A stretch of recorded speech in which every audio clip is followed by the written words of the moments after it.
Good morning. Thank you for tuning in to our morning broadcast of Hot News Flash. I am reporter Nicole. And I am Emma.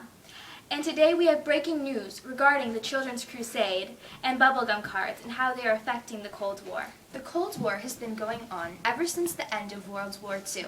The heroes of the war, the U.S. and Soviet Union, have been constantly competing for the worldwide title as the superior country.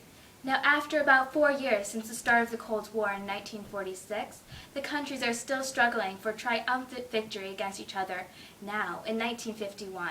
Both the U.S. and Soviet Union want to share their ideologies with the world and have their own be most dominant. Here in the United States, the dominant ideology is the use of democracy, where the whole population has the same government, typically through elected representatives, but in the Soviet Union, their belief is communism.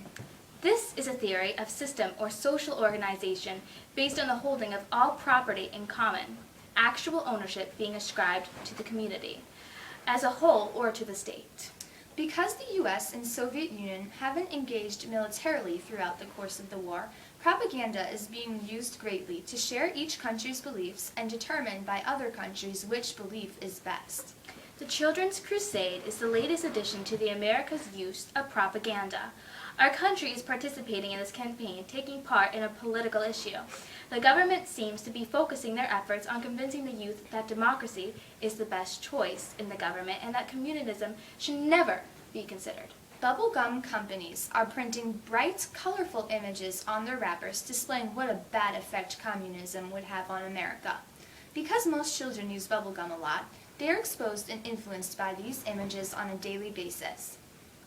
Let's take a look at the effect bubblegum wrappers are having on children. Yes, we will now view our previously recorded interview with average children off of the streets.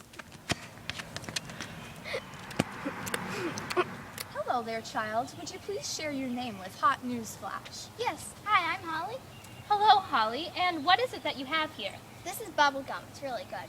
I bet it is, but what about those wrappers? Oh, this is a picture of an American city on fire because it was taken over by communists.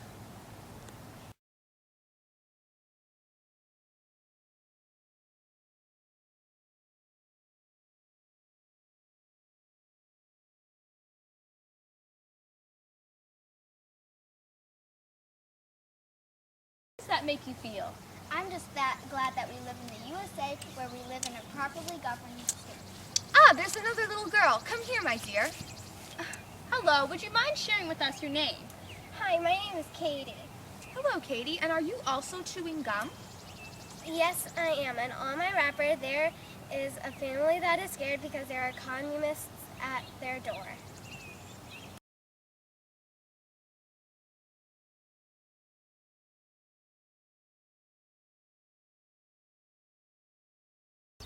That sounds frightening.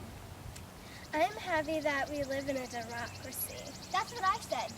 Well, thank you girls for sharing with us about how these bubblegum cards influence you to not want any communism. No problem. Yeah. That was a fine interview, don't you agree?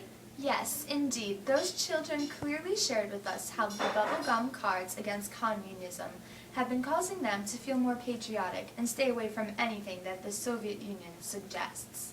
However, the cards are not the only concept factoring in the Children's Crusade. Many other forms of media are also being used to show communism in a bad way. Yes, some other forms include comics, movies, and books, but the cards are one of the main strategies being used to target the younger population. The cards are manufactured by the American company Bowman Red Menons, and there are about 48 different designs being produced. Tom King is one of the major artists designing the images on the cards. This new advancement in the Cold War is helping America convince the youth that the U.S. is the most dominant country.